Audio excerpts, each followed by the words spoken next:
ദൈവത്തിൻ്റെ അതിപരിശുദ്ധ നാമം ഈ സമയം വാഴ്ത്തപ്പെടുമാറാകട്ടെ. കർത്താവായ യേശു ക്രിസ്തുവിന്റെ നാമത്തിൽ എല്ലാവരും ഒരു കൂടെ വന്ദനം ചെയ്യുന്നു. ശേഷാൽ കർത്താവിന്റെ ദാസൻ കുടുംബം, വിവിധ ടൈം സോണിലായിരിക്കുന്ന, വിവിധ രാജ്യങ്ങൾ ജോയിൻ ചെയ്തിരിക്കുന്ന എല്ലാ പ്രിയപ്പെട്ടവരും ഒരിക്കൽ കൂടെ കർത്താവായ യേശു ക്രിസ്തുവിന്റെ നാമത്തിൽ ഉള്ള നിസ്തുല സ്നേഹമെന്ന രാത്രി അറിയിക്കുന്നു. ഈ റോമാലേഖന പഠന പരമ്പരയിലേക്ക് നിങ്ങളെല്ലാവരെയും ഒരിക്കൽ കൂടെ സ്വാഗതം ചെയ്യുന്നു. ഞാനിവിടെ ഒരു റോമാലേഖനത്തിൻ്റെ ഒരു ഔട്ട്ലൈൻ ഇവിടെ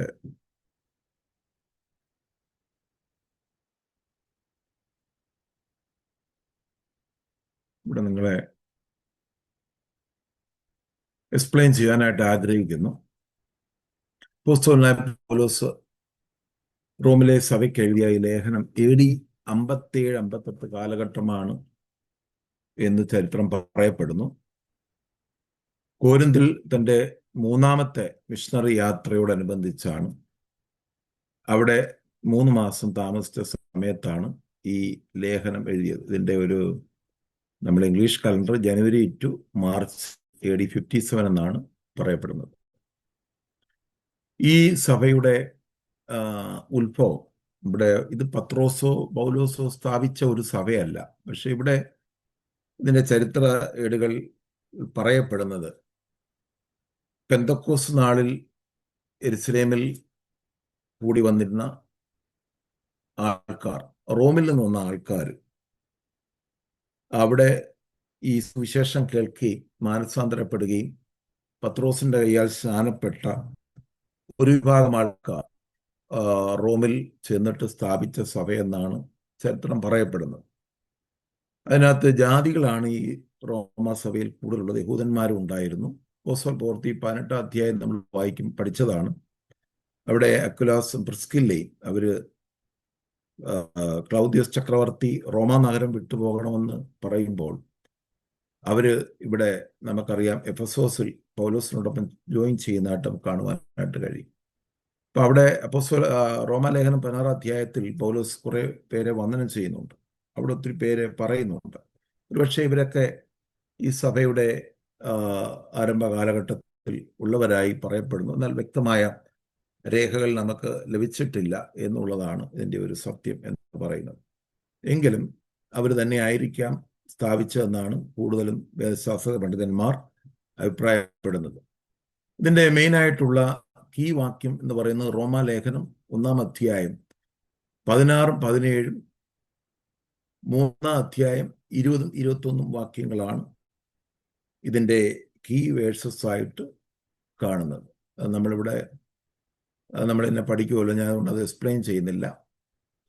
ഇതിൻ്റെ മെയിൻ സബ്ജക്റ്റ് എന്ന് പറയുന്നത് ദൈവത്തിൻ്റെ നീതി വിശ്വാസത്താൽ, യേശുക്രിസ്തുള്ള വിശ്വാസത്താൽ നമുക്ക് ലഭിക്കുന്ന ദൈവിക നീതിയാണ്. അതൊരിക്കലും പ്രവൃത്തികളാലല്ല. The righteousness of God is secured by faith, not works. വിശ്വാസത്താലാണ്, ക്രിസ്തുയേശുള്ള വിശ്വാസത്താലാണ് നമുക്ക് ഈ നീതി നമുക്ക് ലഭിച്ചിരിക്കുന്നത്. ഒരു വിധത്തിലും ഒരു പ്രവൃത്തികളും അതിന് കാരണമല്ല എന്ന്. അതാണ് ഇതിൻ്റെ മെയിൻ ആയിട്ടുള്ള ഈ റോമാലേഖനത്തിൻ്റെ ഒരു മെയിൻ സബ്ജക്റ്റ് എന്ന് പറയുന്നത്. റോമാലേഖനം എഴുതുവാനുള്ള ഒരു കാരണം അപ്പോസ്തലന്മാരുടെ ഉപദേശം റോമിലെ സഭ അറിയണമെന്നുള്ള പൗലോസിന്റെ അതിയായ ആഗ്രഹമാണ് ഈ ഒരു ലേഖനം എഴുതുവാനായിട്ട് പൗലോസിനെ പ്രേരിപ്പിച്ചത്. മാത്രമല്ല, സഭകൾ, പൗലോസിന്റെ ഒരു സ്ട്രാറ്റജി നമുക്കറിയാം. ഈ സഭകൾ സ്ഥാപിക്കുക മാത്രമല്ല, അവരെ ഉറപ്പിക്കുകയും അവർക്ക് കർത്താവിൽ നിന്ന് പ്രാപിച്ച ഉപദേശങ്ങൾ അവരെ വ്യക്തമായി പഠിപ്പിക്കുകയും ചെയ്യുന്നുള്ള ഒരു ലക്ഷ്യം കൂടെ ഈ ലേഖനം എഴുതുന്നതിൽ പൗലോസിന് വ്യക്തമായിട്ടുണ്ടായിരുന്നു. ഇവിടെ നമുക്ക് ഇതിൻ്റെ ഓരോ പാർട്ടായിട്ട് നമ്മൾ ചിന്തിക്കുമ്പോൾ, ഓരോ അധ്യായങ്ങളും വിശദമായി പരിശോധിക്കുമ്പോൾ, റോമാലേഖനം 1-ാം അധ്യായം 18 മുതൽ 3-ാം അധ്യായം 20 വരെ righteousness needed by sinful men എന്ന് പറഞ്ഞാൽ, അല്ലെങ്കിൽ പാപിയായ ഒരു മനുഷ്യന് ദൈവത്തിൻ്റെ നീതി വളരെ ആവശ്യമാണ്. അല്ലെങ്കിൽ മറ്റൊരർത്ഥത്തിൽ പറഞ്ഞാൽ, ഒരു മനുഷ്യനും നീതിമാൻ ഒരുത്തനുമില്ല. എല്ലാവരും പാപം ചെയ്തു, ദൈവയസ് നഷ്ടപ്പെട്ടു. ദൈവത്തിന്റെ കോടതിയിൽ നിന്നുകൊണ്ട് പൗലോസ് വാദിക്കുന്ന ഒരു ഭാഗമാണ് റോമാലേഖനം 1-ാം അധ്യായം 18 മുതൽ 3-ാം അധ്യായം 20 വരെയുള്ള വാക്യങ്ങളിൽ കാണുന്നത്. ആ വാക്യങ്ങളിൽ കൂടെയാണ് പൗലോസ് എല്ലാ മനുഷ്യനും പാപികളാണ്, ഒരു മനുഷ്യനും നീതിമാനല്ല എന്നും ദൈവത്താലുള്ള നീതിയാലല്ലാതെ നമുക്കൊരു നീതി ഇല്ല എന്നും തെളിയിക്കുന്ന ഭാഗങ്ങളാണ് റോമാലേഖനം 1-ാം അധ്യായം 18 മുതൽ 3-ാം അധ്യായം 20 വരെയുള്ള വാക്യങ്ങൾ നമ്മൾ കാണുന്നു. അടുത്ത ഭാഗം അതിൻ്റെ 3-ാം അധ്യായം 21 മുതൽ 26 വരെയുള്ള വാക്യങ്ങൾ നമ്മൾ കാണുന്നത് ദൈവത്താലുള്ള നീതി, ദൈവിക നീതി നമുക്കായിട്ട് നൽകപ്പെട്ടിരിക്കുന്നു എന്നുള്ളതാണ്. അതിൻ്റെ 3-ാം അധ്യായം 27 മുതൽ 4-ാം അധ്യായം 25 വരെയുള്ള ഭാഗങ്ങൾ വിശ്വാസത്താലുള്ള നീതിയെക്കുറിച്ച്, അത് അബ്രഹാമിൻ്റെ നീതി, അബ്രഹാം എങ്ങനെയാണ് നീതിമാനായി തീർന്നത്, എങ്ങനെയാണ് നീതീകരണം ലഭിച്ചതെന്ന് ഉള്ള ഭാഗങ്ങളൊക്കെ ഉൽപ്പത്തിയൊക്കെ പുസ്തകങ്ങളൊക്കെ എടുത്ത് പൗലോസ് വിവരിക്കുന്നതായിട്ടാണ് നമ്മൾ കാണുന്നത്.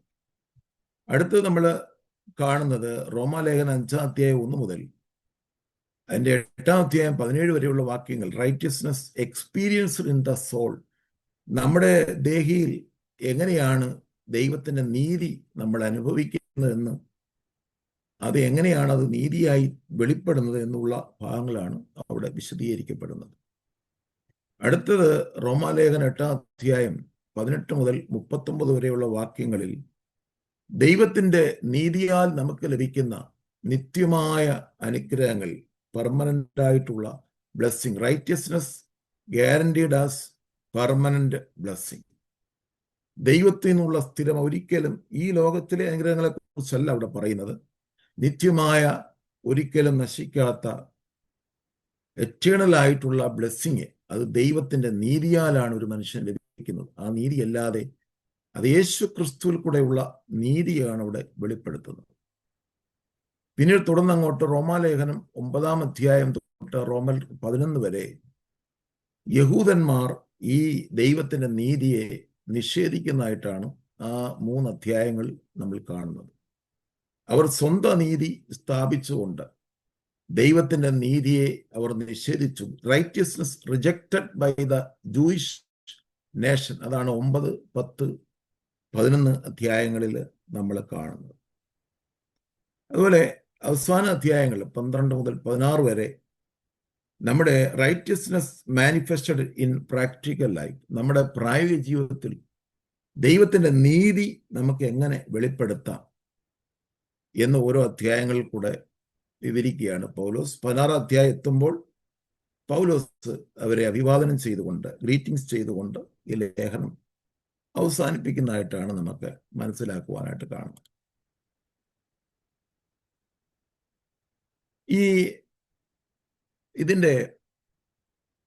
ഈ റോമാലേഖനം ഒത്തിരി കർത്താവിന്റെ ദാസന്മാരെ വളരെ വ്യക്തമായി സ്വാധീനിച്ചിട്ടുണ്ട്. മാർട്ടിൻ ലൂതർ റോമാലേഖനമാണ് അദ്ദേഹത്തെ ഒരു വിശ്വാസിയാക്കി മാറ്റിയത്. ഒത്തിരി ഇമ്പാക്റ്റ് ചെയ്ത ഒരു ലേഖനമാണ്. മാർട്ടിൻ ലൂതറെ ടച്ച് ചെയ്ത് സുവിശേഷത്തിലേക്ക്, അല്ലെങ്കിൽ ക്രിസ്തീയ വിശ്വാസത്തിലേക്ക്, കത്തോലിക്ക ആ വിശ്വാസത്തിലേക്ക് മാറി ഒരു വലിയ വിപ്ലവം ഉണ്ടാക്കുവാൻ ഈ റോമാലേഖനം മാർട്ടിൻ ലൂതറെ സഹായിച്ചു. അദ്ദേഹത്തിന്റെ ചരിത്രം പഠിക്കാൻ അറിയാം. സെന്റ് അഗസ്റ്റിൻ, ജോൺ വെസ്ലി, ഇവരെല്ലാം റോമാലേഖനമാണ് അവരുടെ വിശ്വാസ ജീവിതത്തിലേക്ക് നയിക്കപ്പെട്ടത്. ഇത് സുവിശേഷത്തിന് ഇത് പഠിക്കുന്നത്, സുവിശേഷം പറയുവാൻ ഒരു ഭക്തന് വളരെ അത്യാവശ്യമാണ്. യോഹന്നാന്റെ സുവിശേഷം എന്നതുപോലെ തന്നെ പുതിയ നിയമത്തിലെ ഈ ലേഖനം ഒരു സുവിശേഷ ലേഖനമാണ്. ഇത് പഠിക്കേണ്ടത് വളരെ അത്യാവശ്യമാണ്. ഇതിനെക്കുറിച്ച് ഇവിടെ കമന്റുകളുണ്ട്. മാർട്ടിൻ ലൂതർ പറയുന്നത് പുതിയ നിയമത്തിന്റെ മുഖ്യ ഭാഗവും പൂർണ്ണമായ സുവിശേഷവുമാണ്, സുവിശേഷത്തിന്റെ സമ്പൂർണ്ണ സംഗ്രഹമാണ് റോമാലേഖനം എന്നാണ് മാർട്ടിൻ ലൂതർ ഇതിനെക്കുറിച്ച് പറയുന്നത്. ലൂതറിന്റെ പിൻഗാമി എന്ന ഫിലിപ്പ് മെലാങ്ക്ത്തോൺ റോമർ പുസ്തകത്തെ ക്രിസ്ത്യൻ സിദ്ധാന്തത്തിന്റെ സംഗ്രഹം എന്നാണ് വിളിച്ചിരിക്കുന്നത്. ജോൺ കാൽവിൻ റോമ പുസ്തകത്തെക്കുറിച്ച് പറഞ്ഞിരിക്കുന്ന ആരെങ്കിലും ഈ ലേഖനം മനസ്സിലാക്കുമ്പോൾ മുഴുവൻ തിരുവെഴുത്തുകളുടെയും ഗ്രാഹ്യത്തിനായിട്ട് അയാൾക്കൊരു ഭാഗം തുറക്കപ്പെടുന്നു എന്നാണ് പറയപ്പെടുന്നത്.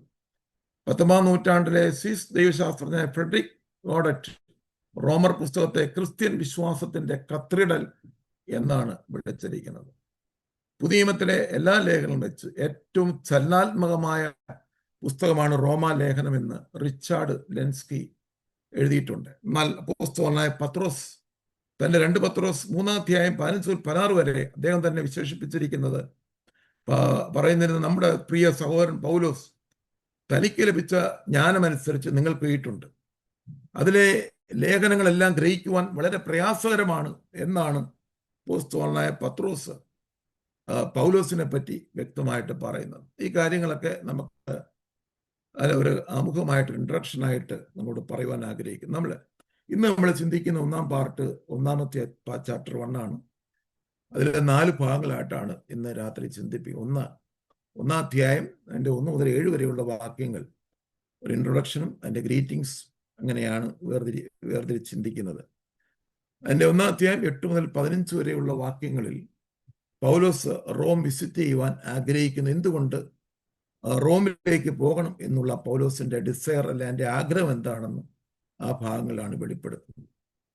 അതിന്റെ 16-17 കീ വേഴ്സസ് ഞാൻ നേരത്തെ പറഞ്ഞു. അതാണ് സുവിശേഷത്തിന്റെ പവർ ഓഫ് ഗോസ്പൽ, സുവിശേഷത്തിന്റെ ശക്തിയെക്കുറിച്ച് അവിടെ ശക്തമായിട്ട് വിവരിക്കുന്നു. അതിന്റെ 1-ാം അധ്യായം 18-32 വരെയുള്ള വാക്യങ്ങളിലാണ് മനുഷ്യനെതിരെയുള്ള ദൈവത്തിന്റെ കോപം, എന്തുകൊണ്ട് ദൈവിക കോപം മനുഷ്യന് നേരെ വെളിപ്പെട്ടു എന്ന് പൗലോസ് അവിടെ വാദിക്കുന്നു. ഈ ഭാഗങ്ങളാണ് ഇന്ന് രാത്രി ചിന്തിപ്പാനായിട്ട് കർത്താവില് ശരണം പ്രാപിക്കുന്നു. നിങ്ങളുടെ വിലയേറിയ പ്രാർത്ഥനയെ ഈ സമയം ചോദിക്കുന്നു. സ്തോത്രം. നമുക്ക് 1-ാം അധ്യായത്തിലോട്ട് ഇന്ന് രാത്രി മടങ്ങി വരാം. അതിൻ്റെ 1 മുതൽ 7 വരെയുള്ള വാക്യങ്ങൾ നമുക്ക് അതിനകത്ത് ചിന്തിക്കുമ്പോൾ പൗലോസ് അവിടെ പറയുന്നത്, കർത്താവായ യേശു തൻ്റെ പുത്രനും കർത്താവുമായ യേശു ക്രിസ്തുവിനെ കുറിച്ച് വിശുദ്ധ രേഖകളിൽ പ്രവാചകന്മാർ മുഖാന്തരം മുമ്പ് കൂട്ടി എഴുതപ്പെട്ട, അല്ലെങ്കിൽ ഈ സുവിശേഷത്തിന് വേണ്ടി സെറ്റപ്പാർട്ട് ചെയ്ത പൗലോസ്, അവിടെ പ്രത്യേകം പൗലോസിനെ വിശേഷിപ്പിക്കുന്നത് ഒരു ദാസനായിട്ടാണ് പൗലോസിനെ റോമിലെ സഭയ്ക്ക് അഡ്രസ് ചെയ്യുന്നത്. അല്ലെങ്കിൽ ഞാൻ ഇത്ര സഭകൾ സ്ഥാപിച്ചെന്നോ, കോരിന്തിൽ നിന്നുകൊണ്ട് ഞാൻ ഇതിനു മുമ്പ് 1-ാം മിഷണറി യാത്ര സഭ സ്ഥാപിച്ചു, 2-ാം മിഷണറി യാത്ര ഇത്ര സഭ സ്ഥാപിച്ചു, ഒരു പ്രഗത്ഭനായ വ്യക്തിയാണെന്നോ ഒന്നുമല്ല പറയുന്നത്. ഞാൻ യേശു ക്രിസ്തുവിന്റെ ഒരു ദാസൻ എന്നാണ് അദ്ദേഹം സ്വയം അഡ്രസ് ചെയ്യുന്നത്. പറയുന്നത്, ഞാൻ ഈ സുവിശേഷത്തിന് വേണ്ടി ഇത് മുമ്പ് കൂട്ടി വാഗ്ദത്തം ചെയ്ത പ്രവാചകന്മാർ, നമുക്കറിയാം ഉൽപ്പത്തി തൊട്ട് മലാക്കി വരെയുള്ള പുസ്തകങ്ങളൊക്കെ വായിക്കുമ്പോൾ എല്ലാ പുസ്തകങ്ങളും യേശുവിനെ ടച്ച് ചെയ്താണ് പോകുന്നത്. യെശയ്യാ പ്രവചന പുസ്തകം വായിക്കുമ്പോൾ നമുക്കറിയാം യേശുവിന്റെ ജനനം, മരണം, പുനരുത്ഥാനം, സഹസ്രാബ്ദ വാഴ്ച, നിത്യജീവൻ തുടങ്ങിയ കാര്യങ്ങളൊക്കെ അതിനെക്കുറിച്ച് പറയുന്നുണ്ട്. എന്നാൽ ഇവിടെ ഒരു മുമ്പ് കൂട്ടി യെശയ്യാ പ്രവാചകൻ പറയുന്നതിന് മുമ്പ് മോശ ഉൽപ്പത്തിയിൽ കൂടെ, അബ്രഹാമിൽ കൂടെ വെളിപ്പെട്ടതായ ഒരു സുവിശേഷമുണ്ട്. അവിടെ പറയുന്ന മുമ്പ് കൂട്ടി എൻ്റെ 2-ാമത്തെ വാക്യം, പ്രവാചകൻ മുഖാന്തരം മുമ്പ് കൂട്ടി വാക്ക് ചെയ്ത സുവിശേഷത്തിനായി വേർതിരിച്ച് വിളിക്കപ്പെട്ട അപ്പോസ്തലനും യേശു ക്രിസ്തുവിന്റെ ദാസനുമായ പൗലോസ്. ആ വാഗ്ദത്തത്തെ കുറിച്ച് ഞാൻ കഴിഞ്ഞ 2 ആഴ്ചയ്ക്ക് മുമ്പ് അപ്പോസ്തല പ്രവൃത്തി പഠിപ്പിച്ചപ്പോൾ ഞാനത് ഗലാത്യ ലേഖനം 3-ാം അധ്യായം 8-ാമത്തെ വാക്യം എടുത്ത് ഞാൻ ഓർപ്പിക്കുവാനിടയായി. ഞാൻ ഒന്നുകൂടെ അത് വായിക്കാം. അതിനു മുമ്പായിട്ട് ഈ ദാസൻ എന്നുള്ള ഒരു പദം, ദാസൻ എന്ന് പറഞ്ഞാൽ ഡൂലോസ് അല്ലെങ്കിൽ അടിമ എന്നുള്ള പദമാണ്. നമ്മൾ പ്രിയമുള്ളവരെ, നമ്മളെ കർത്താവ് വിലയ്ക്ക് വാങ്ങിയിരിക്കുകയാണ്. നമ്മൾ യേശുവിന്റെ അടിമകളാണ്. നമ്മൾ ഒരിക്കലും സെർവൻ്റ് അല്ല. ഒരു കമ്പനിയിൽ, ഏതെങ്കിലും ഒരു സ്ഥാപനത്തിൽ ജോലി ചെയ്യുന്ന ഒരു സെർവൻ്റ് എന്ന് പറഞ്ഞാൽ ഏതു സമയവും റിസൈൻ ചെയ്തിട്ട് 1 month നോട്ടീസോ ഇവിടെയാണ് 2 weeks നോട്ടീസോ ഒക്കെ കൊടുത്തിട്ട് നമുക്ക് പോകാം. എന്നാൽ ഒരു അടിമയ്ക്ക് ഒരിക്കലും നോട്ടീസ് കൊടുത്ത് പോകാൻ പറ്റത്തില്ല. യജമാനുമായിട്ട് എന്നേക്കുമായി ബോണ്ട് ചെയ്തിരിക്കുന്നു അടിമയാണ്. അവന് പ്രത്യേകമായിട്ട് അവന് ഇഷ്ടത്തിന് പോകാനായിട്ട് കഴിയത്തില്ല. അതുകൊണ്ട് പൗലോസ് തന്നെ യേശു ക്രിസ്തുവിന്റെ അടിമയായിട്ടാണ് ഇവിടെ ദാസൻ എന്നുള്ള പദം ഉപയോഗിച്ചിരിക്കുന്നത്.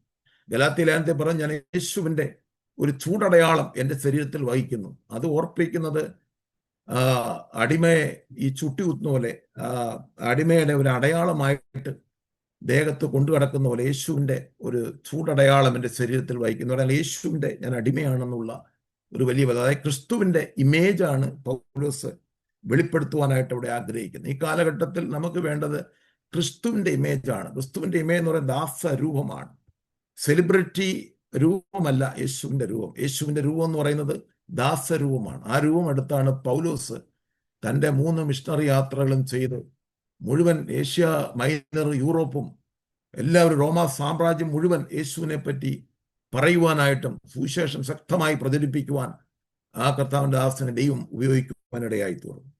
നമുക്ക് ഇവിടെ ഈ മുമ്പ് കൂട്ടി വാക്യ സുവിശേഷം എന്ന് പറയുന്ന ഗലാത്യ ലേഖനം 3-ാം അധ്യായം അതിൻ്റെ 8-ാമത്തെ വാക്യത്തിൽ അബ്രഹാമിനോടുള്ള ഒരു ദൈവത്തിൻ്റെ വാഗ്ദത്തമാണ്. ആ വാഗ്ദത്തത്തിൽ ഇങ്ങനെയാണ് പറയുന്നത്. അതൊന്ന് വായിക്കാം. സ്തോത്രം. നിങ്ങൾ ഉള്ളവരെല്ലാം ബൈബിൾ ഒന്ന് നോക്കുന്ന നല്ലതായിരിക്കും. ഗലാത്യർ 3:8. എന്നാൽ ദൈവം വിശ്വാസം മൂലം ജാതികളെ നീതീകരിക്കുന്നു എന്ന് കണ്ടിട്ട്, ആ തിരുവെഴുത്ത് മുമ്പ് കൂട്ടി കണ്ടിട്ട് നിന്നിൽ സകല ജാതികളും അനുഗ്രഹിക്കപ്പെടും എന്നുള്ള സുവിശേഷം അബ്രഹാമിനോട് മുമ്പ് കൂട്ടി അറിയിച്ചു. അത് നമ്മൾ പഠിച്ചു വരുമ്പോൾ ഞാൻ വിവരിക്കാൻ സമയമില്ല, അല്ലെങ്കിൽ 1-ാം അധ്യായം ഇന്ന് തീരുകയില്ല. അത് നമുക്ക് ഗലാത്യ ലേഖനം പഠിക്കുമ്പോൾ അതിനെപ്പറ്റി കൂടുതൽ ചിന്തിപ്പാനായിട്ട് അത് പഠിപ്പിക്കുന്ന ആരായാലും അവരത് നമ്മളെ പഠിപ്പിക്കുമല്ലോ.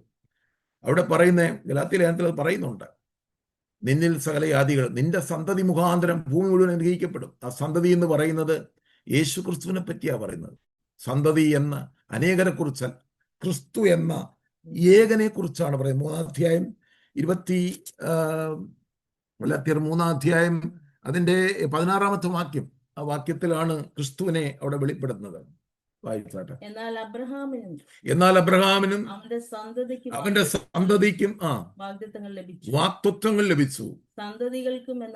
സന്തതികൾക്കും എന്ന അനേകരെ കുറിച്ചല്ല, നിന്റെ സന്തതിക്കുമെന്ന ഏകനെ കുറിച്ച് അത്രേ പറയുന്നത്.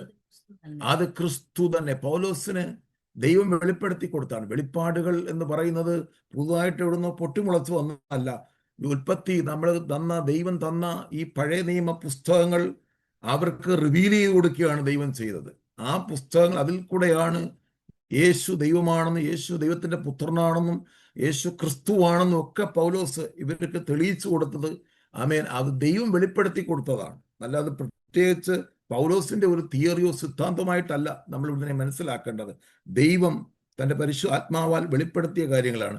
ഞാൻ ആ ഭാഗങ്ങളെ വിടുന്നു. ഇവിടെ പറയുന്നത് യേശു ക്രിസ്തുവിൻ്റെ ദാസനായ പൗലോസ്, യേശു ക്രിസ്തുവിനെ ഞാൻ ഇതുവരെ ചെയ്ത ഒരു പ്രവൃത്തിയിൽ നിന്ന് എന്നെ വ്യത്യസ്തമായിട്ട് വേർതിരിച്ച് വിളിക്കപ്പെട്ടു. പ്രിയമുള്ളവരെ, നാം എല്ലാം കർത്താവിന് വേണ്ടി സെറ്റപ്പാർട്ട് ചെയ്തപ്പെട്ട ഉള്ളവരാണ്. നമ്മളെക്കുറിച്ചൊക്കെ ദൈവത്തിന് പദ്ധതികളുണ്ട്. നമ്മളെ ദൈവം പ്രത്യേകമായിട്ട് കണ്ടിരിക്കുന്നു എന്ന് ഇവിടെ പറയുന്നു. 5-ാമത്തെ വാക്യത്തിൽ നമ്മളിങ്ങനെ 4-ാമത്തെ വാക്യം, നമ്മുടെ പിതാവായ ദൈവത്തിൽ നിന്നും കർത്താവായ യേശു ക്രിസ്തു നിങ്ങൾ കൃപയും സമാധാനവും ഉണ്ടാകട്ടെ. ഒരിക്കലും പൗലോസിന്റെ എല്ലാ ലേഖനങ്ങളിലും പൗലോസ് അഡ്രസ് ചെയ്യുമ്പോൾ അവർക്ക് കൃപയും സമാധാനവും ഇമ്പാർട്ട് ചെയ്തുകൊണ്ടാണ് ആ ലേഖനം എഴുതുന്നത്. അത് അദ്ദേഹത്തിൻ്റെ ഒരു ശൈലിയായിട്ടാണ് നമ്മുടെ എല്ലാ ലേഖനങ്ങളിലും. ദൈവകൃപയും ദൈവിക സമാധാനവും എല്ലാ ഇടങ്ങളിലും എല്ലാ സഭകളിലും ഉണ്ടാകണമെന്ന് പൗലോസിൻ്റെ വലിയ ആഗ്രഹത്തോടും പ്രാർത്ഥനയോടും കൂടെയാണ് ഈ ലേഖനം എഴുതുന്നത്. അടുത്ത നമ്മൾ 5-ാമത്തെ വാക്യത്തിൽ വരുമ്പോൾ അവിടെ യേശു ക്രിസ്തുവിൻ്റെ സുവിശേഷം, എന്താണ് സുവിശേഷം എന്നുള്ള ഒരു ഭാഗം വിവരിക്കുകയാണ്. ദാവീദിന്റെ സന്തതിയിൽ ജനിച്ച കർത്താവിനെ കുറിച്ച്, അല്ലെങ്കിൽ യേശു ജഡത്തിൽ വന്നു എന്ന് പൗലോസ് അവിടെ എല്ലാവരെയും തെളിയിക്കുകയാണ്. നിങ്ങൾ കാത്തിരുന്ന മശിഹായാണ് യേശു. ഈ മറിയത്തിന്റെ ഉദരത്തിൽ പരിശുദ്ധാത്മാവിൽ കൺസീവായി അലലിയ ആ ജനിച്ച യേശു എന്ന് പറയുന്നത് അത് ദൈവത്തിന്റെ പുത്രനാണ്. ദൈവപുത്രൻ എന്നുള്ളത് എങ്ങനെയാണ്? കാൽവരി ക്രൂശിൽ മരിച്ച് അടക്കപ്പെട്ട് തിരുവെഴുത്തുകളിൻ പ്രകാരം 3-ാം ദിവസം ഉയർത്തെഴുന്നേറ്റത് കൊണ്ടാണ് ദൈവപുത്രൻ എന്ന് ശക്തിയോടെ നിർണയിക്കപ്പെടുന്നത്. അതാണ് പൗലോസിന്റെ സുവിശേഷം. അതാണ് പൗലോസ് പ്രസംഗിച്ചത്. നിങ്ങൾക്ക് വേണ്ടി യേശു മരിച്ചു, അടക്കപ്പെട്ടു, ഉയർത്തെഴുന്നേറ്റ് ജീവിക്കുന്നു. ഒരുവൻ മാത്രമേ ഉയർത്തെഴുന്നേറ്റിട്ടുള്ളൂ, അത് മരണമില്ലാത്തവനാണ്, അവൻ ദൈവപുത്രനാണെന്ന് ശക്തമായി വ്യക്തമായി ഈ ഭാഗത്തിൽ കൂടെ പൗലോസ് തെളിയിക്കുകയാണ്. 2 തിമോഥെയോസ് 2:8 പൗലോസ് പറയുന്ന ഒരു കാര്യമുണ്ട്. ദാവീദിന്റെ സന്തതിയായി ജനിച്ച് മരിച്ച് ഉയർത്തെഴുന്നേറ്റിരിക്കുന്ന യേശു ക്രിസ്തുവിനെ ഓർത്തുകൊള്ളുക, അതാകുന്നു എൻ്റെ സുവിശേഷം.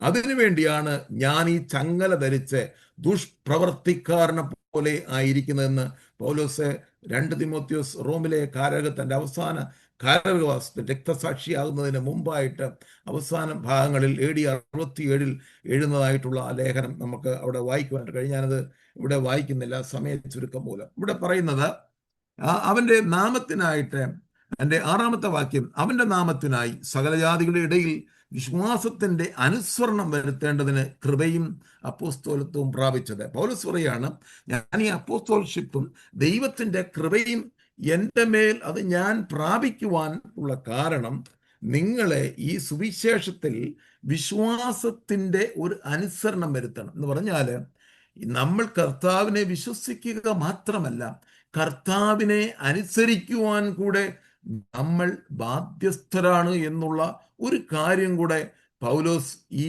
റോമിലെ സഭയ്ക്ക് ലേഖനം എഴുതുമ്പോൾ ഇവിടെ ശക്തമായിട്ട് പറയുകയാണ്. വിശ്വാസം എന്ന് പറയുന്നത്, ഞാൻ വിശ്വസിക്കുന്നു എന്ന് പറയുന്നതല്ല. കർത്താവിൻ്റെ വിശ്വാസിയായി തീരണമെങ്കിൽ കർത്താവ് പറയുന്ന കാര്യങ്ങളെ നമ്മൾ അനുസരിക്കുമ്പോഴാണ് യഥാർത്ഥത്തിൽ ഒരു വിശ്വാസി അല്ലെങ്കിൽ ഒരു ശിഷ്യൻ അല്ലെങ്കിൽ ഒരു ശിഷ്യ വെളിപ്പെടുന്നത്. അല്ലെങ്കിൽ അവൻ ശിഷ്യനുമല്ല, ശിഷ്യയല്ല. അപ്പോൾ കർത്താവിനെ വിശ്വസിക്കുക മാത്രമല്ല, അവൻ പറയുന്ന കാര്യങ്ങൾ കൂടെ അനുസരിക്കുവാൻ നാം ബാധ്യസ്ഥരാണ്. ഞാൻ നിങ്ങൾക്ക് അതിനു വേണ്ടിയാണ് ദൈവം ഈ കൃപ തന്നത്, അതിനുവേണ്ടിയാണ് ഈ അപ്പോസ്തലൻഷിപ്പ് എൻ്റെ മേൽ ദൈവം വെളിപ്പെടുത്തി തന്നത് എന്നാണ് പൗലോസ് റോമിലെ സഭയെ അഡ്രസ് ചെയ്തുകൊണ്ട് പറയുന്നത്. അത് പറയുകയാണ്, അവരിൽ യേശു ക്രിസ്തുവിനായി വിളിക്കപ്പെട്ട നിങ്ങളും ഉൾപ്പെട്ടിരിക്കുന്നു. നിങ്ങളും ഈ വിശ്വാസത്തിന് ദൈവത്തോട് അനുസരണമുള്ളവരായി തീരണമെന്ന് പൗലോസ് അവരെ അഡ്രസ് ചെയ്യുന്ന ഭാഗങ്ങളാണ് ഈ 1 മുതൽ 7 വരെയുള്ള വാക്യങ്ങളിൽ നമ്മൾ കാണുന്നത്. അതിൻ്റെ അടുത്ത നമ്മൾ 8 മുതൽ 15 വരെയുള്ള വാക്യങ്ങളിലാണ് പൗലോസ് റോം വിസിറ്റ് ചെയ്യണമെന്നുള്ള ഒരു വലിയ ആഗ്രഹം അവിടെ പ്രകടിപ്പിക്കുന്നത്. 8 മുതൽ 15 വരെയുള്ള വാക്യങ്ങളിൽ ഒന്ന്, പൗലോസിന്റെ വലിയ ആഗ്രഹം, ദൈവം അനുവദിച്ചാൽ ഞാൻ നിങ്ങളുടെ അടുക്കൽ എത്തിച്ചേരണം. ഈ ആഗ്രഹം പോരത്തിൽ നിന്നുകൊണ്ട് അദ്ദേഹം എഴുതുമ്പോൾ, ഞാൻ നേരത്തെ നമ്മൾ അപ്പോസ്തല പ്രവൃത്തിയൊക്കെ നമ്മൾ പഠിച്ചപ്പോൾ അതിനകത്ത് ഈ ഭാഗങ്ങൾ പല പ്രാവശ്യമായിട്ട് പറഞ്ഞുകൊണ്ട് ഞാനത് റിപ്പീറ്റ് ചെയ്യുന്നില്ല. കാരണം അദ്ദേഹത്തിന് റോമിലേക്ക് ഞാൻ വരണം, നിങ്ങൾ എനിക്ക് വേണ്ടി 16-ാം അധ്യായം 15, 25, 26 വാക്യങ്ങളിലൊക്കെ പറയുന്നുണ്ട്. റോമർ 15:20 വായിക്കേണ്ട, അതിലൊക്കെ പറയുന്നുണ്ട് നിങ്ങൾ എനിക്ക് വേണ്ടി പ്രാർത്ഥനയിൽ പോരാടണം, കാരണം അവിശ്വാസികളുടെയും ദൈവം എന്നെ രക്ഷിക്കണം എന്നൊക്കെ പറഞ്ഞ് അവർക്ക് ലേഖനം എഴുതുമ്പോൾ അതൊക്കെ ഓർമ്മപ്പെടുത്തുന്നുണ്ട്. അപ്പോൾ റോമിലെ സഭ പൗലോസിന് വേണ്ടി ശക്തമായി പ്രാർത്ഥിക്കുകയാണ്, എങ്ങനെയും പൗലോസിനെ അവർക്കും കാണണം. അങ്ങനെ ആ പ്രാർത്ഥനയുടെ ഫലമാണ് ദൈവത്തിന്റെ വാക്തത്വം വെളിപ്പെടുന്ന, നീ സീസറിന്റെ മുമ്പിൽ, റോമിലെ ചക്രവർത്തിയുടെ മുമ്പിൽ എൻ്റെ സാക്ഷിയാകണം എന്ന് പറഞ്ഞിട്ട് കപ്പൽ യാത്രയിലാണ്, കപ്പൽ ഛേദം വന്ന് അദ്ദേഹം മരണപ്പെടുന്നുള്ള ഒരു സ്റ്റേജ് വന്നപ്പോൾ അവിടെയും ആ ദൈവത്തിന്റെ വാക്തത്വം ഓർമ്മിപ്പിച്ചുകൊണ്ട് പിന്നെയും പറഞ്ഞു, നീ കൈസറുടെ മുമ്പിൽ നിൽക്കേണ്ടതാകുന്നു, നിന്നോടുകൂടെ യാത്ര ചെയ്തതൊക്കെയും ദാനം ചെയ്തിരിക്കുന്ന. കഴിഞ്ഞ ആഴ്ച നമ്മളത് പഠിച്ചു. അപ്പോൾ ഈ പ്രാർത്ഥനയിൽ ഒരു വലിയ പോരാട്ടമാണ് ഈ പ്രാർത്ഥന. റോം വിസിറ്റ് ചെയ്യാനുള്ള പൗലോസിന്റെ ആഗ്രഹത്തെ പലപ്പോഴും പിശാച് തടഞ്ഞതായിട്ട് നമുക്ക് കാണാം. എഫെസോസിൽ വരുമ്പോഴാണ് അദ്ദേഹം പെട്ടെന്ന് ഇങ്ങനെ ഒരു ആഗ്രഹം ഉണ്ടായി, പക്ഷെ അവിടെ വെച്ച് അദ്ദേഹത്തിന് അത് പോകുവാനായിട്ട് കഴിഞ്ഞില്ല എന്നൊക്കെ നമ്മൾ അപ്പോസ്തല പ്രവൃത്തികളിലൊക്കെ വളരെ ശക്തമായിട്ട് നമ്മൾ പഠിച്ചതാണ്. ഇവിടെ പറയുന്ന 9-ാമത്തെ വാക്യം, ഞാൻ നിങ്ങളെ എപ്പോഴും ഓർക്കുന്നു, എപ്പോഴെങ്കിലും നിങ്ങളുടെ അടുത്തിൽ വരേണ്ടതിന് ഞാൻ എൻ്റെ പ്രാർത്ഥനയിൽ ഇങ്ങനെ ഓർത്ത് പ്രാർത്ഥിക്കുകയാണ്.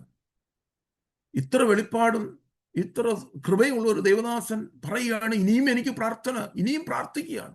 നമ്മുടെ എല്ലാം വിചാരം എന്ന് പറഞ്ഞാൽ നമ്മൾ ഒത്തിരി കൃപയോ ഒത്തിരി കൃപാവരങ്ങളോ ഒക്കെ പ്രാപിച്ചു കഴിഞ്ഞാൽ നമുക്ക് പ്രാർത്ഥനയുടെ ആവശ്യമുണ്ടോ എന്ന് പലപ്പോഴും നമ്മൾ ചിന്തിച്ചു പോകും. എനിക്ക് ഇത്രയും കൃപയുണ്ടല്ലോ, എനിക്ക് പ്രസംഗിക്കാൻ കൃപയുണ്ടല്ലോ, അല്ലെങ്കിൽ ഞാൻ മുഖാന്തരം ഒത്തിരി പേര് വിശ്വാസത്തിലേക്ക് വരുന്നു, ഒത്തിരി രോഗികൾ സൗഖ്യമാകുന്നു, ഭൂതങ്ങൾ പുറത്തു പോകുന്നു, എനിക്കിനി പ്രാർത്ഥനയുടെ ആവശ്യമുണ്ടോ?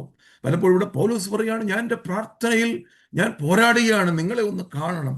പ്രിയമുള്ളവരെ, ഇന്ന് രാത്രി ഈ വചനം കേൾക്കുമ്പോൾ നാം എത്ര കൃപ പ്രാപിച്ചാലും, എത്ര ക്രിസ്തുവിൻ്റെ ഇമേജ് ഉള്ളവരായിരുന്നാലും, നമ്മൾ പിന്നെയും പ്രാർത്ഥന വീരന്മാരായി മാറണം എന്നുള്ളതാണ് ഈ ഭാഗത്തിൽ കൂടെ പൗലോസ് നമ്മളെ പഠിപ്പിക്കുന്നത്. അവിടെ പറയുന്നു, അവിടുത്തെ ഞാൻ എപ്പോഴും യാചിക്കുന്നു എന്നുള്ളത്, ഞാൻ എൻ്റെ ആത്മാവിൽ ആരാധിക്കുന്ന ദൈവമാണ് എനിക്ക് സാക്ഷി. കാരണം പൗലോസ് കോരിന്തിലോ എഫെസോസിലോ ഒക്കെ ഇരുന്ന് പ്രാർത്ഥിക്കുന്നത് റോമിലെ വിശ്വാസികൾക്ക് കാണാൻ കഴിയത്തില്ല. അതുകൊണ്ട് എനിക്ക് സാക്ഷി, ഞാൻ ആത്മാവിൽ ആരാധിക്കുന്ന എൻ്റെ ദൈവമാണ് എനിക്ക് സാക്ഷിയായിട്ടുള്ളത്. എൻ്റെ പ്രാർത്ഥനയിൽ ഞാൻ നിങ്ങളെ ഓർക്കുകയാണ്. ഈ സുവിശേഷം പിന്നെയും നിങ്ങളുടെ അടുക്കൽ വന്ന് ഒന്നുകൂടെ പറയണം. അതിനെക്കുറിച്ച് പൗലോസ് ഇവിടെ 2-3 കാര്യങ്ങൾ പൗലോസ് എടുത്തു പറയുന്നു. എന്തുകൊണ്ടാണ് റോം വിസിറ്റ് ചെയ്യാനുള്ള പൗലോസിന്റെ വ്യക്തമായ ആഗ്രഹം അല്ലെങ്കിൽ ആ ഡിസയറിനെ കുറിച്ച് ഇവിടെ പറയുന്ന ഒരു 11-ാമത്തെ വാക്യം ഒന്ന് വായിച്ചാട്ടെ. നിങ്ങളുടെ സ്ഥിരീകരണം വല്ലതും നിങ്ങൾക്ക് നൽകേണ്ടതിന്. ഒന്ന് പൗലോസ് പറയാണ്, ഒരു സ്പിരിച്വൽ ഗിഫ്റ്റ് നിങ്ങൾക്ക് ഇമ്പാർട്ട് ചെയ്യണം. നിങ്ങൾ കൂടി വന്നു സഭ സ്ഥാപിച്ചു, ശരിയാണ്. നിങ്ങളെ അടുത്തൊരു ഘട്ടത്തിലേക്ക് നിങ്ങൾ മൂവ് ചെയ്യണം. നിങ്ങളുടെ സഭ വളരണം. നിങ്ങളുടെ സഭയിൽ കൃപാവരങ്ങൾ ഉള്ളവരായി തീരണം. അതിന് എനിക്ക് ലഭിച്ച ആത്മീക വരങ്ങൾ ഞാൻ നിങ്ങൾക്ക് കൈമാറ്റം ചെയ്യുവാൻ ആഗ്രഹിക്കുന്നു. നിങ്ങൾക്ക് ഇമ്പാർട്ട് ചെയ്യാനായിട്ട് ആഗ്രഹിക്കുന്നു. എന്തിനാ ഞാനിത് ഇമ്പാർട്ട് ചെയ്യുന്നത്? നിങ്ങളുടെ സ്ഥിരീകരണത്തിന് വേണ്ടി. എന്ന് പറഞ്ഞാൽ റോമിൽ വലിയ പ്രതിസന്ധി വരികയാണ്. പ്രത്യേകിച്ച് ഈ നീറോയാണ് ഈ റോമിലെ സീസർ അല്ലെങ്കിൽ ചക്രവർത്തി എന്ന് പറയുന്നത്. നീറോ ദുഷ്ടനായ ഒരു സ്വവർഗരതിക്കാരനായിട്ടുള്ള ഒരു മനുഷ്യനായിട്ടാണ് അദ്ദേഹത്തെ ചരിത്രം നമുക്ക് പരിചയപ്പെടുന്നത്. അങ്ങനെയുള്ളതായിട്ടുള്ള ഒരു വ്യക്തിയുടെ കീഴിൽ ക്രിസ്ത്യാനികൾക്ക് സ്വാതന്ത്ര്യം ലഭിക്കുകയില്ല. അവർ പീഡനം അനുഭവിക്കേണ്ടി വരും. ഇങ്ങനെ പ്രതിസന്ധികളും പ്രതികൂലങ്ങളും ഒക്കെ വരുമ്പോൾ അതിനെ എതിർത്ത് നിൽക്കണം. ആ വിശ്വാസത്തിൽ ഉറച്ചു നിൽക്കണമെങ്കിൽ നിങ്ങൾക്ക് ഈ ആത്മീക വരം വളരെ ആവശ്യമാണ്. നിങ്ങളുടെ ഉറപ്പിന് വേണ്ടി, നിങ്ങൾ നിലനിൽപ്പിന് വേണ്ടി, നിങ്ങളുടെ വിശ്വാസത്തിൽ നിൽക്കുവാൻ വേണ്ടി നിങ്ങൾക്കിത് വളരെ ആവശ്യമാണ്. പ്രിയമുള്ളവരെ, കൃപാവരങ്ങൾ നമുക്ക് ആവശ്യമാണ്. നമ്മുടെ ഫെയ്ത്തിനെ ഉറപ്പിക്കുവാൻ ഇത് ആവശ്യമാണെന്ന് പൗലോസ് ഇവിടെ നമ്മളെ ഓർമ്മിപ്പിക്കണം. ഒന്ന്, നിങ്ങളുടെ സ്ഥിരീകരണത്തിനായിട്ട് ആത്മീക വരം നിങ്ങൾക്ക് ഇമ്പാർട്ട് ചെയ്യപ്പെടണം. 2, അതിൻ്റെ 12-ാമത്തെ വാക്യത്തിൽ പറയുന്നു, എനിക്കും നിങ്ങൾക്കും ഒരുമിച്ചുള്ള വിശ്വാസത്തിൽ നമുക്ക് ആശ്വാസം ലഭിക്കേണ്ടതിന് നിങ്ങളെ കാണുവാനായിട്ട് ഞാൻ വലുതായിട്ട് ആഗ്രഹിക്കുന്നു. പൗലോസിന്റെ ആഗ്രഹം, നിങ്ങളെ കാണുവാനായിട്ട് ആഗ്രഹിക്കുന്നു. നമുക്ക് ഒരുമിച്ച് ഒരു ആശ്വാസം ലഭിക്കണം. ഞാൻ ആ ഭാഗം വിശദീകരിക്കുന്നില്ല. സ്തോത്രം. അടുത്ത 13-ാമത്തെ വാക്യം വളരെ പ്രധാനപ്പെട്ട ഒരു കാര്യം പൗലോസ് അവിടെ ഓർപ്പിക്കുന്നു. സഹോദരന്മാരെ, എനിക്ക് ശേഷം ജാതികൾ എന്ന പോലെ നിങ്ങളിലും വല്ല ഫലം ഉണ്ടാകേണ്ടതിന് നിങ്ങളുടെ അടുക്കൽ വരുവാൻ പലപ്പോഴും ഭാവിച്ചു. ഇവിടെ പറയുകയാണ്, നിങ്ങൾ ഇങ്ങനെ ഇരുന്നാൽ പോലെ അവിടെയുള്ള ജാതികളിൽ നിങ്ങൾക്കൊരു ഫലം ഉണ്ടാകണം എന്ന് പറഞ്ഞാൽ, പിന്നെയും ഈ സുവിശേഷം പറഞ്ഞ് അനേകരെ ക്രിസ്തുവിങ്കലേക്ക് ചേർക്കണം. അതാണ്, അങ്ങനെ ഒരു നല്ല ഫലമുള്ളവരായി നിങ്ങൾ മാറണം എന്ന് ഞാൻ ആഗ്രഹിക്കുന്നു. നമ്മൾ വിശ്വാസിയായിരുന്നാൽ പോരാ. നമ്മൾ പ്രാപിച്ച കൃപ നമ്മൾ ഒതുക്കി വെക്കാനുള്ളതല്ല. അത് അനേകരിലേക്ക് കൈമാറ്റം ചെയ്യപ്പെടുവാനുള്ളതാണ് ഈ ഭാഗം കൂടെ പൗലോസ് നമ്മെ പഠിപ്പിക്കുന്നത്. അനേകർക്ക് കൈമാറ്റം ചെയ്യുകയും അനേകർക്ക് ആ ഫലങ്ങൾ പുറപ്പെടുവിക്കുന്നവരായി തീരണമെന്ന് ഇവിടെ വ്യക്തമായിട്ട് നമ്മെ ഓർപ്പിക്കുന്നു.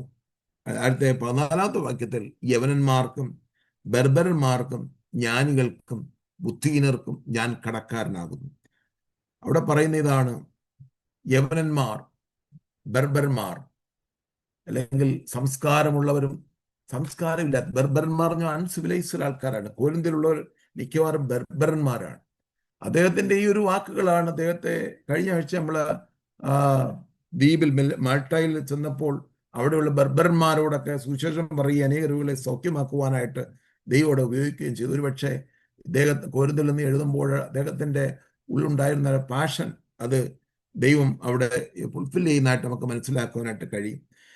ജ്ഞാനികളും തോന്നുന്നവര്, ബുദ്ധി ഇല്ലാത്തവർ, ബുദ്ധി ഉള്ളവര്, പൂളിഷ് ആൻഡ് വൈസ്, എല്ലാവർക്കും ഈ ലോകത്തിലെ ചെറിയവനും വലിയവനും ദരിദ്രനും സമ്പന്നനും എല്ലാവർക്കും ഞാൻ കടക്കാരനാണ് എന്ന് പറഞ്ഞാൽ, നമ്മൾ ഒരാളുടെ $1000 മേടിച്ചാൽ ഞാൻ അയാളോട് കടക്കാരനാണ്, അത് കൊടുത്ത് തീർക്കുന്നവരെ. യേശു ക്രിസ്തു നമ്മളെ രക്ഷിച്ചു, നമ്മളെ നീതീകരിച്ചു, ഞാൻ കർത്താവിനോട് കടപ്പെട്ടിരിക്കുന്നു.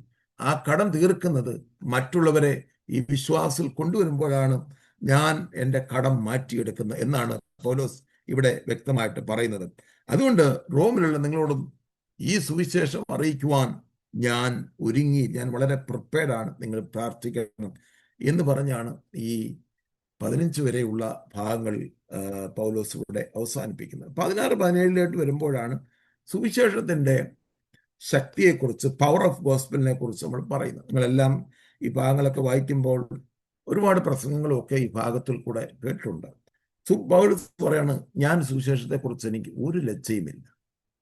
കാരണം അങ്ങനെ പറയാനുള്ള കാരണം ഈ സുവിശേഷ നിമിത്തം ഒത്തിരി പീഡനങ്ങളും പ്രതികൂലങ്ങളും നേരിടേണ്ടി വന്നു പൗലോസ്.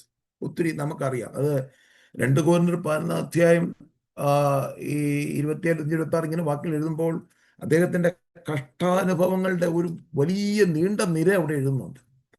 എന്നിട്ടും പൗലോസ് പറയുകയാണ്, ഞാൻ ഇതിനെക്കുറിച്ചൊന്നും ഞാൻ ലജ്ജിക്കുന്നില്ല. അപ്പൊ കൊരിന്ത്യർ എഴുതുമ്പോൾ തന്നെ പലതരത്തിലുള്ള പ്രതിസന്ധികൾ അവിടെ ഉണ്ടാകും, ഒത്തിരി പേരെ പീഡിപ്പിക്കുന്നു. അപ്പോൾ ഇവിടെ പറയുകയാണ്, ഞാൻ ഇതിനെക്കുറിച്ച് ഒരിക്കലും ഞാൻ ഒരു ലജ്ജയില്ല. കാരണം ഇതിനകത്തൊരു പവറുണ്ട്, ഇതിനകത്തൊരു ശക്തി ഉണ്ട്. അതായത് ലുസ്ത്രയിൽ വെച്ച് നമുക്കറിയാം, കല്ലെറിഞ്ഞിട്ടും അവിടുന്ന് എഴുന്നേറ്റ് പോയി. കർത്താവിന്റെ പുനരുത്ഥാന ശക്തി ക്യാരി ചെയ്യുന്നവരാണ് ഒരു ഭക്തൻ, ദൈവഭക്തൻ എന്ന് പറയുന്ന ഒരു മിഷണറി. അപ്പൊ ഇവിടെ അതുകൊണ്ട് ഞാൻ സുവിശേഷത്തെക്കുറിച്ച് ഒരിക്കലും ലജ്ജിക്കുന്നില്ല. ഇനി അത് എത്രയായാലും, എത്ര പീഡനങ്ങൾ കടന്നു പോയാലും അത് അത്രത്തോളം ശക്തമായി തീരുകയാണ്. ആ സുവിശേഷത്തിന്റെ ഇത്രയും പീഡനങ്ങളും ഒക്കെ ഉണ്ടായിട്ടും, അങ്ങനെയാണെങ്കിൽ 1-ാം നൂറ്റാണ്ടിൽ സുവിശേഷം അവസാനിക്കേണ്ടിയിരിക്കുന്നു. ഈ സുവിശേഷത്തിന്റെ ശക്തിയാണ് ഈ 2000 ആണ്ടിൽ 21-ാം നൂറ്റാണ്ടിൽ ഞാനും നിങ്ങളുമൊക്കെ ഈ പ്ലാറ്റ്ഫോമിൽ ഇരിക്കുന്നതിന്റെ കാരണം ഈ സുവിശേഷത്തിന്റെ പവറായത്. അതാണ് ഇതൊരു നമ്മൾ തന്നെയാണ് ഏറ്റവും വലിയ സാക്ഷി എന്ന് പറയുന്നത്. അപ്പോൾ അന്ന് 2000 വർഷമായിട്ടും ഈ സുവിശേഷത്തിന്റെ പവർ തീരുന്നില്ല. ഒരിക്കലും നമ്മളെല്ലാം മരിച്ചാലും സുവിശേഷം ഒരിക്കലും മരിക്കുന്നില്ല. സുവിശേഷത്തിന്റെ ശക്തിയെക്കുറിച്ച് 1-2 കാര്യങ്ങളൂടെ പറഞ്ഞിട്ട് വേഗത്തിൽ അടുത്ത ഭാഗത്തിലേക്ക് കടക്കാൻ ആഗ്രഹിക്കുന്നു. അതിനകത്ത് നമ്മൾ തീമോഥെയോസിന്റെ ലേഖനത്തിൽ വരുമ്പോൾ പൗലോസ് പറയുന്ന 1-2 കാര്യങ്ങൾ അവിടെ വ്യക്തമായിട്ട് ഉണ്ട്. അവിടെ പറയുന്ന ഈ 2 തീമോഥെയോസ് 1-ാം അധ്യായത്തിലോട്ട് സുവിശേഷത്തെക്കുറിച്ച്, അതിന്റെ പവറിനെ കുറിച്ച് ചിന്തിക്കുന്ന കാര്യത്തിൽ ഞാൻ എക്സ്പ്ലെയിൻ ചെയ്യുന്നില്ല, ജസ്റ്റ് ഒന്ന് വായിക്കുകയാണ് സമയത്തിന്റെ ചുരുക്കം മൂലം. ഇതൊക്കെ നമ്മൾ പഠിക്കുമ്പോൾ ഇവിടെയൊക്കെ എക്സ്പ്ലെയിൻ ചെയ്യേണ്ടി വരുമല്ലോ. 2 തീമോഥെയോസ് 1-ന്റെ 10-ാമത്തെ വാക്യം ഒന്ന് വായിക്കാം. ഇപ്പോൾ മരണം നീക്കുകയും വിശേഷം കൊണ്ട് ജീവനും അക്ഷയതയും വെളിപ്പെടുത്തുകയും. ഈ സുവിശേഷത്തിന്റെ ഏറ്റവും വലിയ പ്രത്യേകത എന്ന് പറയുന്നത് മരണം നീങ്ങിപ്പോയെന്നുള്ള. മരണം, ഈ സുവിശേഷം കേൾക്കുന്നവർക്ക് ആർക്കും മരണമില്ലെന്നുള്ള. ഈ സുവിശേഷത്തിൽ വിശ്വസിക്കുന്നവർ എന്നേക്കുമായി നിത്യജീവന്റെ അവകാശികളായി തീരുന്നു. അവനൊരു കാലത്തും മരിക്കുന്നില്ല എന്നുള്ളത്. അതിൽ കർത്താവിന്റെ 2-ാമത്തെ വരവിങ്കൽ ഇതാരനുസരിക്കുന്നോ ഏറ്റെടുക്കുന്നോ അവരെല്ലാം കർത്താവിനോട് എടുക്കപ്പെടുന്ന അനുഭവമാണ്. ആദ്യം നമ്മൾ മരിച്ചു പോയാൽ, കല്ലറകളിൽ അടക്കപ്പെട്ടു പോയാൽ, ജീവനോടെ ഇരിക്കുകയാണെങ്കിൽ കർത്താവിനെങ്കിൽ എടുക്കപ്പെടും. അത് വലിയ ആ ശക്തിയെ, സുവിശേഷത്തിന്റെ ശക്തിയെ കാണിക്കും. ഇതിനപ്പുറമായിട്ട് ഒന്നും നമുക്കത് പറയേണ്ട. ഒന്ന് മരണം നീക്കുന്നു, സുവിശേഷം കൊണ്ട് ജീവനാണ് വെളിപ്പെടുന്നത്. മരണം നീങ്ങി നമ്മൾ ജീവനിലേക്ക് കടക്കുന്ന സുവിശേഷത്തിന്റെ ശക്തി. അത് മാത്രമല്ല, അക്ഷയത വെളിപ്പെടുത്തി ഒരിക്കലും ക്ഷയിക്കാത്ത ഒന്നാണ് ഈ സുവിശേഷത്തിൽ കൂടെ നമുക്ക് ലഭിക്കുന്ന കാര്യമെന്ന് ഇവിടെ വ്യക്തമായിട്ട് പറയുന്നു. ഞാൻ ആ ഭാഗം, ആ സുവിശേഷത്തിന് ഞാൻ പ്രസംഗിയും അപ്പോസ്തലനും ഉപദേഷ്ടാവുമായി നിയമിക്കപ്പെട്ടിരിക്കുന്നു എന്ന് പൗലോസിന് വ്യക്തമായ ഒരു ധാരണ ഉള്ളത് കൊണ്ടാണ് പൗലോസ് പറയുന്നത്, ഞാൻ ഒരിക്കലും ഇതിനെക്കുറിച്ച് ലജ്ജിക്കുന്നില്ല. നമ്മൾ പലപ്പോഴും സുവിശേഷം പറയാനൊക്കെ പലപ്പോഴും നമുക്ക് ലജ്ജ ഉണ്ടായിട്ടുണ്ട്, മടി ഉണ്ടായിട്ടുണ്ട്. ചില സമയങ്ങളിലൊക്കെ, ചില സാഹചര്യങ്ങളിൽ നമ്മളൊക്കെ അങ്ങനെ ആയിത്തീർന്നു. പൗലോസ് പറയാണ്, ഞാൻ ഒരിക്കലും ലജ്ജിക്കുന്നത്. ഇനി ആരെല്ലാം എന്നെ അപമാനിച്ചാലും പരിഹസിച്ചാലും നിന്ദിച്ചാലും എത്ര അടിയേറ്റാലും മുറിവേറ്റാലും ഇനി മരണപ്പെടുമെന്ന് തോന്നിയാലും ഞാൻ ഒരിക്കലും ഇത് ലജ്ജിക്കുന്നില്ല. കാരണം ഇതിലൊരു പവറുണ്ട്, ഇതൊരു പുനരുത്ഥാന ശക്തിയാണ്. ഇത് മരിച്ചാലും നമ്മൾ ജീവിക്കും. ഇത് ജീവന്റെ സുവിശേഷമാണ്. ഇത് നിത്യമായ സ്വർഗത്തിൽ നമുക്ക് വേണ്ടി സൂക്ഷിച്ചിരിക്കുന്ന ക്ഷയം, മാലിന്യം, വാട്ടം, നാശത്തിന്റെ അവകാശത്തിന് വേണ്ടി നമ്മളെ വീണ്ടും ജനിപ്പിച്ചിരിക്കുന്നത് ഈ സുവിശേഷമാണ്, യേശു ക്രിസ്തുവിലുള്ള വിശ്വാസമാണെന്ന് പൗലോസ് പറയുന്ന ആ ഒരു പോയിന്റിലാണ് ഇത് നമുക്ക് പറയുന്നത് യഹൂദനെ അവൻ രക്ഷയ്ക്കായി ദൈവശക്തിയാകുന്നു എന്നാണ് നമ്മൾ പറഞ്ഞത്. ഈ ഭാഗം അതുകൊണ്ടാണ് ഞാൻ അതൊന്ന് വായിച്ച് കേൾപ്പിച്ചത്. അതിൽ ദൈവത്തിന്റെ നീതി വിശ്വാസം ഹേതുവായും വിശ്വാസത്തിനായിക്കൊണ്ട് വെളിപ്പെടുന്നു. നീതിമാൻ വിശ്വാസത്താൽ ജീവിക്കും എന്ന് എഴുതിയിരിക്കുന്നല്ലോ. ഈ ഭാഗം ഒന്ന് വിവരിക്കണമെന്ന് ആഗ്രഹം ഉണ്ടെങ്കിൽ സമയത്ത് എടുക്കുമ്പോൾ ഞാൻ അതിലേക്ക് കൂടുതൽ കടക്കുന്നില്ല. കാരണം ഇത് നമുക്ക് തുറന്ന് അങ്ങോട്ട് പോകുമ്പോൾ ഈ ഭാഗം ഒന്നുകൂടെ ഞാൻ എക്സ്പ്ലെയിൻ ചെയ്യാൻ ആഗ്രഹിക്കുന്നു. ഒന്ന്, അത് ദൈവത്തിന്റെ നീതി, നമുക്ക് ദൈവിക നീതി ലഭിക്കുന്നത് വിശ്വാസം മുഖാന്തരം. നമുക്ക് 3-ാം അധ്യായത്തിൽ വരുമ്പോൾ ആ ഭാഗം നമ്മൾ ചിന്തിക്കും. അതുകൊണ്ട് ഞാൻ ആ ഭാഗം നമുക്ക് മുമ്പോട്ട് പോകുമ്പോൾ ചിന്തിപ്പാൻ താല്പര്യപ്പെടുന്നു. നീതിമാൻ വിശ്വാസത്താൽ ജീവിക്കും എന്ന് എഴുതിയിരിക്കുന്നുവല്ലോ. അത് നമുക്ക് കുറച്ചുകൂടെ നമുക്ക് മുമ്പോട്ട് പോകുമ്പോൾ നമുക്ക് അത് ചിന്തിപ്പാനായിട്ട് താല്പര്യപ്പെടുന്നു. ഞാൻ ആ ഭാഗം വിടുകയാണ്. 18 അതിൻ്റെ 1-ാം അധ്യായം പിന്നെ 18 മുതൽ 32 വരെയുള്ള വാക്യങ്ങളിലേക്ക് വരുമ്പോൾ ഇവിടം തൊട്ടാണ് പൗലോസ് ഈ 3-ാം അധ്യായം 20 വരെയുള്ള വാക്യങ്ങളിലാണ് പൗലോസ് എല്ലാ മനുഷ്യനും പാപിയാണെന്ന്, നീതിമാൻ ഒരുത്തനുമില്ല എന്നും ദൈവത്തിന്റെ നീതി കൂടെ അവൻ രക്ഷപ്പെടുമെന്നുള്ളത് തെളിയിക്കുകയാണ്. പൗലോസ് പ്രൂഫ് ചെയ്യുന്നൊരു ഭാഗമാണ് ഇത്. ഒന്നാമത് ഇവിടെ പറയുന്നത് ഗോഡ്സ് റാത്ത് എഗൻസ്റ്റ് മാൻകൈൻഡ്, ദൈവം അല്ലെങ്കിൽ മനുഷ്യകുലത്തിന് നേരെ ദൈവത്തിന്റെ കോപം, എന്തുകൊണ്ട് അങ്ങനെ കോപം വെളിപ്പെട്ടു എന്ന് 18 മുതൽ 32 വരെയുള്ള വാക്യങ്ങളിൽ വായിക്കുന്നു. അതിന് അവിടെ പറയുന്നത് അനീതി കൊണ്ട് എടുക്കുന്ന സകല മനുഷ്യരുടെ അപക്തിക്കും അനീതിക്ക് നേരെ ദൈവത്തിന്റെ കോപം സ്വർഗത്തിൽ നിന്ന് വെളിപ്പെടുന്നു. അത് ഇവിടെ എക്സ്പ്ലെയിൻ ചെയ്യുകയാണ്.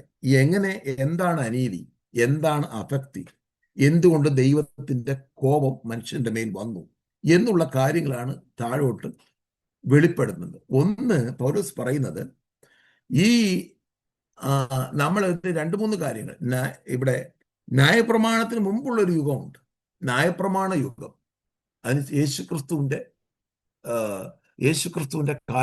മരണത്തിന് ശേഷമുള്ള യുഗം.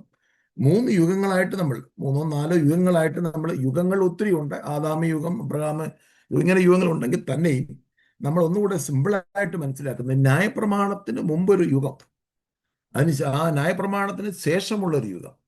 അപ്പോൾ ഈ 3 കാലഘട്ടങ്ങളിൽ പൗലോസ് അതിനെ തെളിയിക്കുകയും 3 കാലഘട്ടത്തിലുള്ള മനുഷ്യൻ എല്ലാം പാപികളാണെന്നും ഒരു വിധത്തിലും ആർക്കും ഒരു നീതിമാനാണെന്ന് അവകാശപ്പെടാൻ കഴിയത്തില്ല എന്നാണ്. അപ്പൊ നമ്മളിവിടെയാണ് യേശു ക്രിസ്തു ഇല്ലാതിരുന്ന ഒരു കാലം, ന്യായപ്രമാണം ലഭിച്ചിട്ട് അതിന് മുമ്പുള്ള ഒരു യുഗത്തെക്കുറിച്ച് ചിന്തിക്കുമ്പോൾ മനുഷ്യൻ എന്തുകൊണ്ട് ദൈവത്തെ മഹത്വപ്പെടുത്തിയില്ല? അവിടെ പൗലോസ് പറയുന്നത് ഇങ്ങനെയാണ്. 20-ാമത്തെ വാക്യത്തിൽ പറയുന്നു, അവന്റെ നിത്യശക്തി, അവിടെ 19 പറഞ്ഞു, ദൈവത്തെക്കുറിച്ച് അറിയാവുന്നത് അവർക്ക് വെളിവായിരിക്കുന്നു. ദൈവം അവർക്ക് വെളിവാക്കിയല്ലോ. അപ്പൊ ദൈവത്തെക്കുറിച്ച് ദൈവം ഒരു അറിവ് അവർക്ക് കൊടുത്തു. അവരുടെ ബുദ്ധിക്ക് ചില കാര്യങ്ങളെ ദൈവം വെളിപ്പെടുത്തി. അതിനെപ്പറ്റിയാണ് താഴോട്ട് പറയുന്നത്. അത് 20-ാമത്തെ വാക്യം ഒന്ന് വായിച്ചാട്ടെ. ദിവ്യത്വവുമായി അവന്റെ അദൃശ്യ ലക്ഷണങ്ങൾ ലോക സൃഷ്ടി മുതൽ അവന്റെ പ്രവർത്തികളാൽ ബുദ്ധിക്ക് തെളിവായി വെളിപ്പെട്ടു വരുന്നു. അല്ലെങ്കിൽ ന്യായപ്രമാണത്തിന് മുമ്പുള്ള യുഗത്തിൽ ജനിക്കുന്ന ഒരു മനുഷ്യൻ, അല്ലെങ്കിൽ അവന്റെ ബുദ്ധിക്ക് തെളിവാണ്.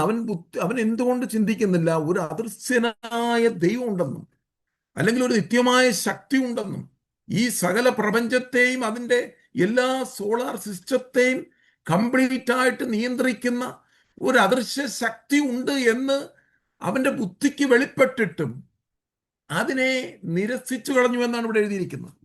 അത് അവന്റെ ബുദ്ധിയിൽ അത് തെളിഞ്ഞു വന്നു. ഇങ്ങനൊരു അദൃശ്യ ശക്തിയുണ്ട്. സൂര്യനെ, ചന്ദ്രനെ, നക്ഷത്രങ്ങളെ, ഭൂമിയെ എല്ലാത്തിനെയും നിയന്ത്രിക്കുന്ന, പ്രകൃതിയെ നിയന്ത്രിക്കുന്ന, അതാത് സ്ഥലങ്ങളിൽ അതിന്റെ സിസ്റ്റത്തെ നിയന്ത്രിക്കുന്ന ഒരു അദൃശ്യ ശക്തി ഉണ്ടെന്ന് മനുഷ്യന്റെ ബുദ്ധിക്ക് വെളിപ്പെട്ടിട്ടും അവനെ അവിടെ പറയുന്നു അതിന്റെ അവർക്ക് വെളിപ്പെട്ടു വന്നു. എന്തിനാ? അവർക്ക് ഒരു എക്സ്ക്യൂസും ഉണ്ടാകാതിരിക്കാൻ, ഒരു പ്രതിവാദവും ഇല്ലാതിരിക്കാൻ. ഇനി പറയുക ഞങ്ങൾ ഇത് അറിയത്തില്ല, നീ ദൈവമാണ്, അങ്ങനെയൊന്നും പറയാൻ ഒരു മനുഷ്യനും സാധ്യമല്ലെന്നാണ് പൗലോസ് ഇവിടെ തെളിയിക്കുന്നത്.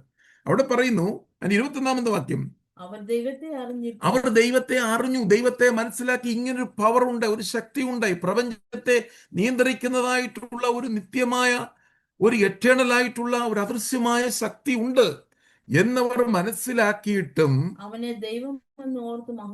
അവനെ ദൈവമാണ്, ഇങ്ങനൊരു ഇൻവിസിബിൾ ഗോഡിനെ മനസ്സിലായിട്ടും അവനെ ഓർത്തതിനൊരു നന്ദി കരേറ്റുവാനായിട്ട് മനുഷ്യന് കഴിഞ്ഞില്ല എന്നുള്ള അവിടെ എഴുതിയിരിക്കുന്നു. അവനെ മഹത്വീകരിച്ചില്ല.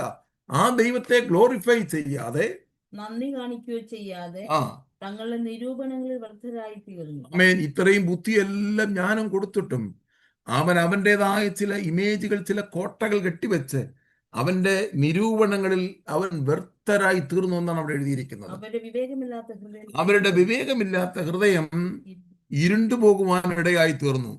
എന്തുകൊണ്ട് ഇരുണ്ടുപോയി? അതിന് താഴെ അത് പൗലോസ് പിന്നെ അത് എക്സ്പ്ലെയിൻ ചെയ്യാണ്. താട്ടോട്ട് വായിച്ചാട്ടെ.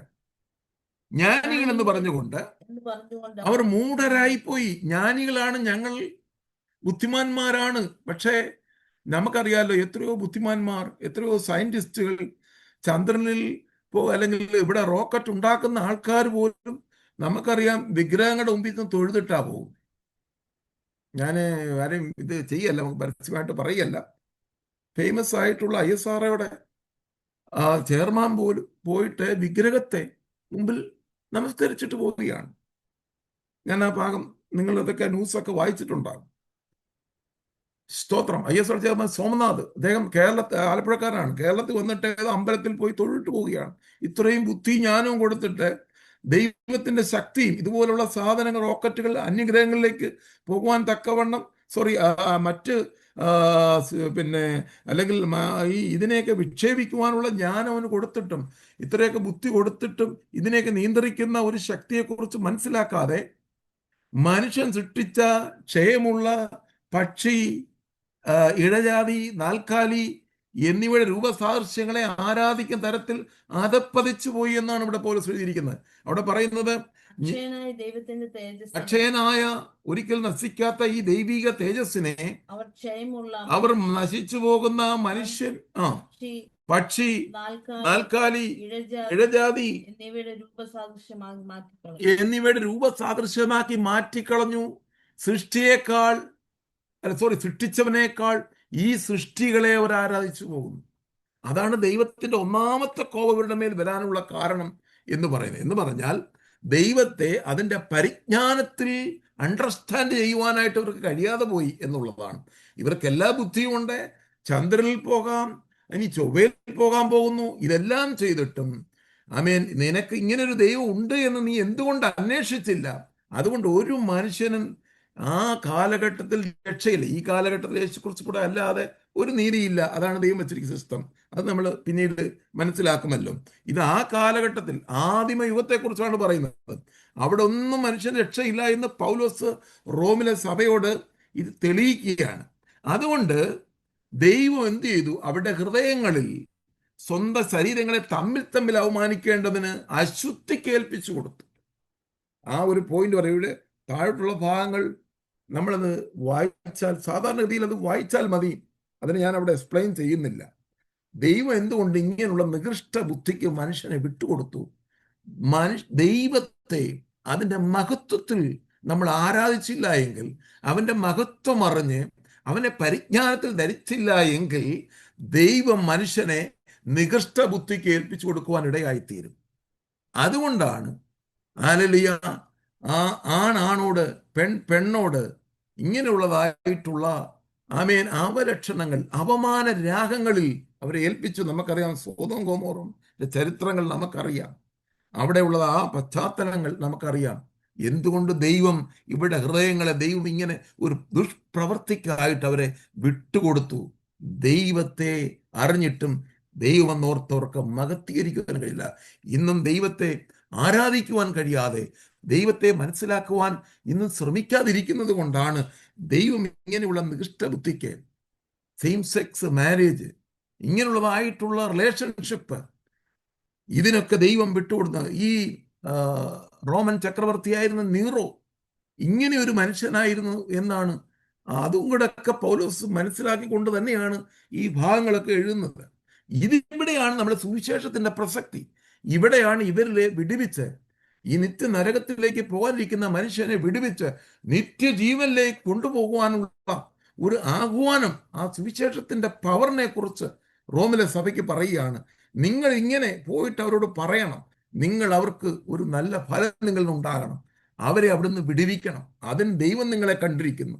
അതുകൊണ്ട് ദൈവത്തെ നമ്മൾ അതിൻ്റെ മഹത്വം അറിഞ്ഞ് ആ പരിജ്ഞാനത്തിൽ ധരിച്ചില്ല എങ്കിൽ ദൈവം ഈ കാലഘട്ടത്തിൽ മനുഷ്യനെ നികൃഷ്ട ബുദ്ധിക്ക് വിട്ടുകൊടുത്തിരിക്കുന്നു. ഇവിടെയാണ് നമ്മളുടെ ഡ്യൂട്ടി സ്റ്റാർട്ട് ചെയ്യേണ്ടത്. ഇവിടെയാണ് നമ്മളെ ദൈവം വിളിച്ച് വേർതിരിച്ചിരിക്കുന്നത് എന്ന് നമ്മൾ ഈ ഭാഗത്തിൽ കൂടെ മനസ്സിലാക്കണം. ഞാനത് ആ ഭാഗങ്ങൾ 1:28 വരെയുള്ള വാക്കുകൾ ഞാനത് വായിക്കുന്നില്ല. നിങ്ങൾ വായിച്ചാൽ മതി. നമുക്കെല്ലാവർക്കും മനസ്സിലാക്കാനുള്ള ഒരു സാമാന്യ ബുദ്ധി ഉണ്ടല്ലോ. അവിടെ മനുഷ്യന്റെ നേച്ചറിനെ കുറിച്ച് പറയുന്നു. അത് നമുക്കൊന്ന് വായിക്കാം. അവർ സകല അനീതിയും ദുഷ്ടതയും, ഇതൊക്കെ വായിക്കുമ്പോൾ പ്രിയമുള്ളവരെ, പലപ്പോഴും നമ്മുടെ ജീവിതത്തെ ഒന്ന് സ്കാൻ ചെയ്യുകയാണ് ഇവിടെ ചെയ്യുന്നത്. നമ്മൾ ഈ സ്വഭാവങ്ങൾ ഏതെങ്കിലും നമ്മുടെ ജീവിതത്തിലൊക്കെ ഉണ്ടെങ്കിൽ, ഞാനായാലും നിങ്ങളായാലും ഇതിൽ നിന്നെല്ലാം നമ്മൾ റിക്കവർ ചെയ്യേണ്ടിയിരിക്കുന്നു. ഇവിടെ പറഞ്ഞിരിക്കുന്ന സ്വഭാവങ്ങൾ: അനീതി, ദുഷ്ടത, അത്യാഗ്രഹം, ദുർബുദ്ധി, അസൂയ, കൊല, പിണക്കം, കപടം, ദുശീലം. ഇതെല്ലാം ഇങ്ങനെയുള്ള പ്രാകൃത സ്വഭാവങ്ങൾ. ഇതിൽ നിന്നെല്ലാം ദൈവം നമ്മെ രക്ഷിച്ചിരിക്കുകയാണ്. പക്ഷെ ഇനി നമുക്ക് ഇങ്ങനെ ആയിത്തീരുവാനായിട്ട് കഴിയത്തില്ല.